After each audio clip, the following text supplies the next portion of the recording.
So I will analyse the 2 goals from set pieces in this game, as well as McTominay's winner, but let me first address the tactical elephant in this game, which was the spacing behind Manchester United's midfield, specifically Jacob Ramsey in that left-sided half space. And after I break down what the exact issue was, I'll come on to what I think Ten Hag should have done differently from a tactical point of view in order to fix it. So we can see here as Diego Carlos has the ball in the middle third, that Aston Villa are set up in a 3-2 deeper shape in possession, with Matty Cash here holding a deeper position on the right side in order to create that wide back three, whilst Moreno, the left back, pushes further forward to hold the width on the left, with Jacob Ramsey and John McGinn sitting in behind the Manchester United midfield in the half space, giving Villa that box-shaped midfield. And you can see here initially that Dalot is holding a narrow position, as close to Jacob Ramsey as he can feasibly get without moving out of that back line. But the issue first starts to appear here as Carlos moves the ball over to the left to Longley, where because Garnacho was holding a higher position in the midfield line rather than starting in a defensive line, Dalot is now forced to move away from Jacob Ramsey in that central position and cover the space on the outside that Moreno is trying to break into. And this is where the tactical issue first starts to emerge. But before I explain this in more detail, if you're a nostalgia merchant like me, then go over to Jersey FIFA. You can check out all their Manchester United retro jerseys from the early 90s all the way through the 2000s, as well as other club and international sides as well. If you use code Atlantis at checkout, you'll get a discount. A link will be in my Instagram bio, which I will leave linked in the description. So as the ball gets moved out to Moreno on the left flank, here's where we see the issue. Because of Garnacho's higher position, he's basically taken out of the game, which has forced Dalot to vacate a more central position alongside Varane and move out to close down Moreno to prevent him just running down the line. And because of this, there's now a massive space on Dalot's inside, as well as in behind Kobbie Mainoo in that half space. And because of Ten Hag's use of a back four in this situation, you can see that Ramsey's essentially a free man. Because Kobbie Mainoo and Casemiro were both instructed to push up onto Luiz and Kamara, the Aston Villa double pivot, Mainoo isn't able to recover a goal side position with Ramsey. And because Villa use a 3-2-5 in possession, United are outnumbered at the back. You've got Luke Shaw on Bailey, you've got Maguire on McGinn, Varane picking up Watkins centrally, and with Dalot forced to move out to Moreno and Mainoo holding a high position ready to press Luiz, Jacob Ramsey, as he did throughout this game, is essentially a free man in the left-sided half space, and so when Moreno plays the ball back inside into Jacob Ramsey, he's able to get into a pretty dangerous shooting position inside of the box. And this overload against United's backline, particularly on the right side with Dalot having to cover both Moreno and Jacob Ramsey, was a constant issue throughout the first half. Here we see as United look to press high, which they did quite effectively throughout different periods of the game. Both Mainoo and Casemiro are pushed up to man-to-man press Kamara and Luiz. Højlund and Bruno Fernandes are doing as they were instructed, pressing the Villa back line, with Garnacho moving out to Moreno, who's holding a deeper position on the left flank at this phase of play, and Dalot's able to take up a central position on Jacob Ramsey. However, the issue once again comes when the ball gets moved out to Moreno, and Dalot is forced to leave Jacob Ramsey in order to cover that right back position. If Dalot stays with Jacob Ramsey, at this point United are probably alright, but there's always a danger that Moreno just runs off of the back of Garnacho and into that massive space that Dalot has vacated, and so Jacob Ramsey is causing United a tactical issue, sitting between both Mainoo and Dalot, with neither really able to pick him up. But as the ball gets played back into Douglas Luiz, you can see the disconnection in United's press in the middle third, with Bruno Fernandes and Højlund still applying the pressure, but United's midfield line, particularly Casemiro, just completely dropping off, and this allows Villa to play through Bruno Fernandes and Højlund's press. And now because Casemiro and Rashford on the left side have decided to retreat, in order to close off the left-sided half space that McGinn is sitting in, Boubacar Kamara can now drive through the middle third, pushing the ball into United's half. And you can see here the positional problem that United are facing. For some reason, it's Casemiro who's dropped deep in this situation to pick up McGinn, even though really it could be Maguire's man because he's essentially free in that back line, and Rashford on this left side really isn't doing anything significant defensively. And so now as Aston Villa have progressed the ball to the edge of the final third, you can see that if Casemiro pushed forward into the midfield line, United would still be man for man at the back because Maguire is now a free man. But because Casemiro is deep and Garnacho is tracking the run of Moreno on the far side, Kobbie Mainoo's completely isolated in the centre. And now when the ball gets moved to Douglas Luiz on the left side, you can see that United, but Dalot in particular, are suffering from another overload on this side. Because Garnacho is tracking Moreno and he's not in that defensive line, he's holding a higher position, and so Moreno is constantly threatening to run in behind him, and so Dalot has to be aware of that space on his outside, but at the same time he's also got to worry about Jacob Ramsey on his inside. And what happens here is Dalot's got two men to deal with. Luiz plays a ball on his inside to Ramsey, and he gets into a dangerous shooting position once again inside the box. And it seemed obvious like this was a tactical problem for United, and I was surprised that Ten Hag didn't change it to a defensive shape that we actually saw him use against Wolves. In the Wolves game, we saw him often use Casemiro as a part of that backline, particularly when Wolves were progressing the ball through the middle, but mostly into United's defensive third, with Casemiro either dropping between Lisandro Martinez and Varane,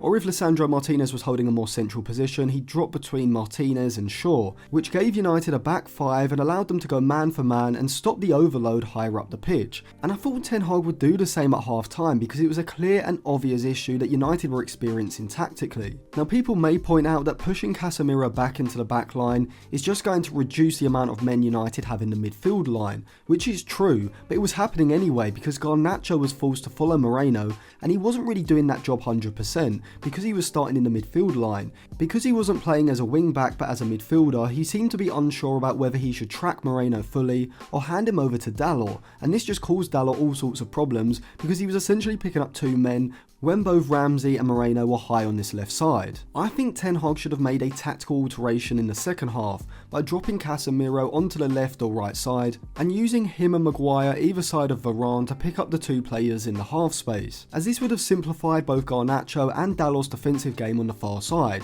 as rather than Dalot having to worry about Jacob Ramsey in the half space, that could have been done by either Maguire or Casemiro on his inside, leaving Dalot to just solely deal with Moreno, and also allowing Garnacho to retain a higher position in the midfield line. And whilst this would have taken a defensive burden off of both Dalot and Garnacho, it would have allowed Garnacho to hold a higher position when Aston Villa had the ball, meaning that when there was a turnover he's going to have the advantage against the higher Moreno, and then allowing him to be a significant counter-attacking threat, breaking into that space that Moreno has vacated. But before I go any further, just quickly, if you do want to see more content, you can sign up to my Patreon. I do release Match Report podcast episodes straight after each of the United games, so if you want something straight away, you want my off-the-cuff thoughts on each of the United games, as well as some extra content like some tactical videos, some unreleased videos. I do actually have a video coming out on De Zerbi and Emre, which I don't think quite fits what's going on with my channel at the moment, as well as some other podcast episodes as well. Sign up to the Patreon, you can get a 7-day free trial. I'll leave it linked in the description.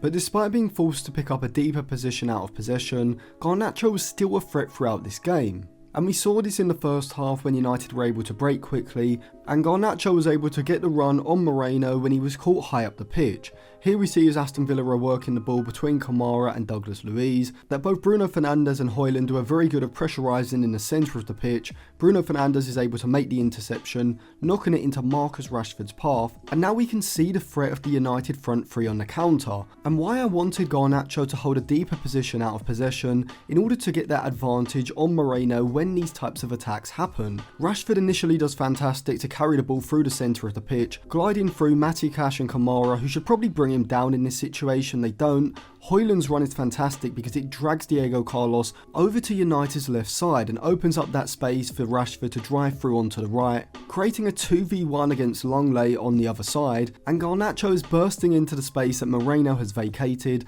Rashford gets the timing and the weight of his pass into Garnacho down the side of Longley perfect, and as you can see on the far side, Højlund's got himself into a fantastic position at the back post. And but for a fantastic Diego Carlos interception, Garnacho's low cross across the box would have probably found Højlund for a tap-in at the back post. But the most impressive part of Garnacho's game in my opinion came in the second half, and it's something that we first saw in the game against Wolves, with Ten Hag giving Garnacho that freedom to roam from the right side into more central positions. Here we see as Harry Maguire has the ball and he's baiting Diaby into the press, moving out of that central zone before he plays a pass into Lindelof, that Garnacho has picked up a central position, moving in from the right side, sitting in behind the Villa midfield. And as Maguire shifts the ball to Lindelof on the right side, engaging Leon Bailey in the press, because Diaby's been moved out of that central position because he was initially baited into the press, there's now a passing lane that's opened up into Garnacho, and you can see the benefit of giving him this free role from the right side, as he's able to become the free man in this phase of play, with Douglas Luiz on Casemiro, Jacob Ramsey on Casemiro, and John McGinn on Bruno Fernandes, who's pulled out to this left side, opening up that space centrally for Garnacho to drift into. Lindelof plays a pass into Garnacho, and after Bruno Fernandes attempts a pass in behind the high Villa back line, the ball eventually comes back to Garnacho on this left side. And this is where I think we're really seeing the development in Garnacho's game, and not only why he has to play ahead of Antony at all costs, but why Ten Hag also needs to continue to give him this free role, not just stick him out on the right side where he has to stick high and wide, but allow him to roam into these positions as he does in this phase of play. And we see the benefit of using Garnacho and Rashford in these free roles because they're able to get on the same side, and as Garnacho's driving forward with the ball into the final third, Rashford provides a very good overlapping run which drags Matty Cash away. Højlund's run centrally is also just as important as it drags Longley away from that space on the edge of the box, and I actually think Garnacho in the first half of the season either overruns a ball here or gets stopped on the edge of the box by Carlos, but with Højlund making that run, he sees where the space is, Cash has been pulled away, and he glides past Diego Carlos and gets into a very good shooting position with his shot just going wide. But whilst initially I think most people were a bit perplexed when Ten Hag took off Rashford, replaced him with McTominay and shift Garnacho over to the left side, in hindsight it turned out to be a great decision. And it wasn't because Garnacho continued to be a threat running from that left side and getting into another great shooting position, but it was because once again McTominay popped up with the winning goal. Here we see Varane has the ball and Kobbie Mainoo has made a run ahead of play into the space between Longley and Jacob Ramsey, and Varane finds him well with a well-weighted clipped pass into the channel. Kobbie Mainoo's able to bring the ball down, get it under control, and as Dalot's about to receive the ball here, you can see that United are essentially playing with two centre forwards inside of the box. Højlund at the near post and McTominay in the centre, and as the ball gets laid back for Dalot, for someone who apparently can't cross, he puts in one of the best first time crosses you'll see all season, with the perfect way in the perfect area, allowing McTominay to run onto the ball, and with the pace already on the cross he just has to direct the header on target, and it's an absolute thunderous header to give United the win. And whilst Harry Maguire did get the man of the match from Gary Neville on Sky Sports, and I did think he played very well in this game, I thought it was Dalot and Andre Onana who probably deserved it ahead of him. And whilst Harry Maguire did get the man of the match from Gary Neville on Sky Sports, and I did think he played very well in this game, I thought it was Dalot and Andre Onana who probably deserved it ahead of him. Dalot in the first half actually foreshadowed his amazing cross at the end of the game by putting in another great cross around the 30th minute mark. Here we see as Rafael Varane has the ball in the middle third that Dalot has pushed up the pitch, dragging Jacob Ramsey into a left back position, opening up the space for Kobbie Mainoo to drop into a wide position, opening the passing lane straight to Kobbie Mainoo, and after Mainoo works the ball back to Rafael Varane, whose passing I thought was actually very good all game, lofts a pass into the right channel for Dalot, who's run off of Ramsey, and despite bringing the ball down immaculately, Moreno is able to get the tackle in on Dalot, but the ball gets worked back out through Bruno Fernandes into Dalot on this right side, and he's able to open up his body, takes a touch, and then swings in a fantastic cross which just about misses Højlund. And so while some may push the narrative that it was just one cross that Dalot was able to put into the box, leading to McTominay's goal, it just isn't true because he put in this cross as well in the first half. But I thought defensively Dalot was once again exceptional, continuing to dispel this myth that he's somehow a liability in defensive situations. Here we see as Diego Carlos has the ball in the middle third, Casemiro and Mainoo get stretched apart and Carlos plays an incisive pass splitting the two into Ollie Watkins' feet, and whilst Varane moves out with Watkins, he doesn't get tight enough to really put Watkins under the necessary pressure to stop him being able to lay the ball off, and as he is about to lay the ball off to Kamara, you can see on the right side of United's defensive line that Dalot's taken up a narrow position, with Garnacho almost dropping into a full-back position on the far side. And Dalot showcases his defensive awareness once again. He knows that Varane is moved out of the defensive line, and so he's got to cover that space in behind. And as the ball goes back to Kamara, he tracks Ramsey's run to a T, meaning that when the pass goes over the United back line, Dalot's goal side, Ramsey isn't able to run off of him, and Dalot can simply shuttle the ball back to Onana, who comes out to claim. In this example, United are initially pressing high. Matty Cash plays a pass down the right side for John McGinn, who's got Casemiro pressurising him, but once again you can see there's a massive gap between Mainoo and Casemiro. And with the United backline dropping off, there's a massive gap in the United midfield for Kamara to drive through, but you can see on the far side once again Dalot gets his positioning spot on. He's narrow to Varane, keeping Watkins on his outside, and when the ball gets played down the channel into the box to Bailey, who really caused Lindelof a lot of problems in the second half, you can see that Dalot once again shows his defensive awareness to position himself in the exact area where he needs to be, so that when Jacob Ramsey's shot deflects off Varane, it falls straight into the path of Dalot, who can make the clearance. And whether it was positionally or through his interceptions or his recovery tackles, Dalot once again put in an outstanding defensive performance, which alongside his assists for the winning goal, to me probably made him man of the match. But to be fair, you could have given man of the match to Onana as well, because I thought this was arguably his best game for United from a pure goalkeeping standpoint. Here we see as United are applying pressure to Villa in the middle third, Højlund's cutting off the pass into Kamara, Rashford's close to Cash, and Bruno Fernandes is pressurising Diego Carlos, which forces him into a long ball over the United back line. And whilst Luke Shaw is able to deal with this getting goal side, he needs Andre Onana, who jumps off his line quickly, coming sweeping out to clear the ball with a header. But that's not the end of it, as Watkins is able to retrieve the ball, works the ball back into McGinn, who releases a thunderous shot from the edge of the box, and Onana gets two solid hands to the ball, powering it over the bar. But it was a few minutes later where Onana pulled off his best save of the game, and it started with Aston Villa regaining possession down the left side. You can see here Jacob Ramsey's running forward with the ball. And once again you can see there's an overload on Villa's left, the right side of United's defence. Dalot's tracking the run of Moreno, Varane's got Watkins, and Maguire on the far side is with McGinn,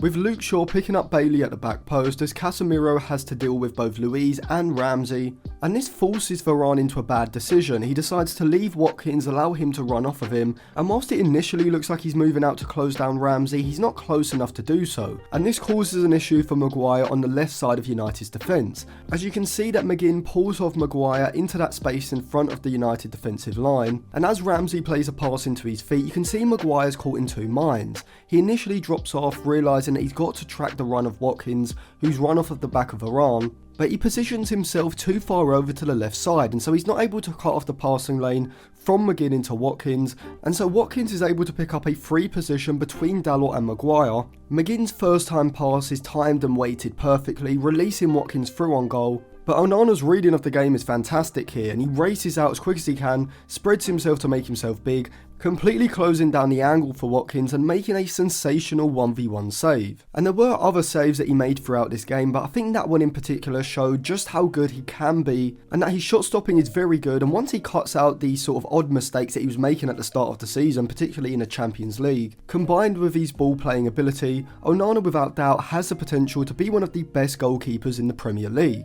So overall, whilst I was impressed with United's overall performance, there were definitely those tactical issues that were causing United issues all game. And whilst I do think Ten Hag is now getting the right possession system with Garnacho on the right side, giving him that free role to sometimes move into central areas and be the free man as he was in the second half, I do still think he's too slow to make the tactical adjustments in these sorts of games, because whilst Villa weren't able to take advantage of the tactical issues that United were facing with the overload in the left-sided half space, when United come up against teams like Arsenal and Manchester City, they'll definitely be able to take advantage. And that's why I am planning to do a video on why United should be using a back five, particularly in the middle and defensive third, so make sure you subscribe to the channel and click the notifications for that. But overall, I thought Onana and Dalot were the two best players on the pitch in this game, and once again Dalot continues to disprove this narrative that he's somehow a liability defensively, which just isn't true at all, and he's really looking like he can develop into one of the best fullbacks in the league. So thank you for watching. If you enjoyed that video, check out some of my others, I'll leave them linked in the description. You can also sign up to my Patreon and get a 7-day free trial, and remember to subscribe to the channel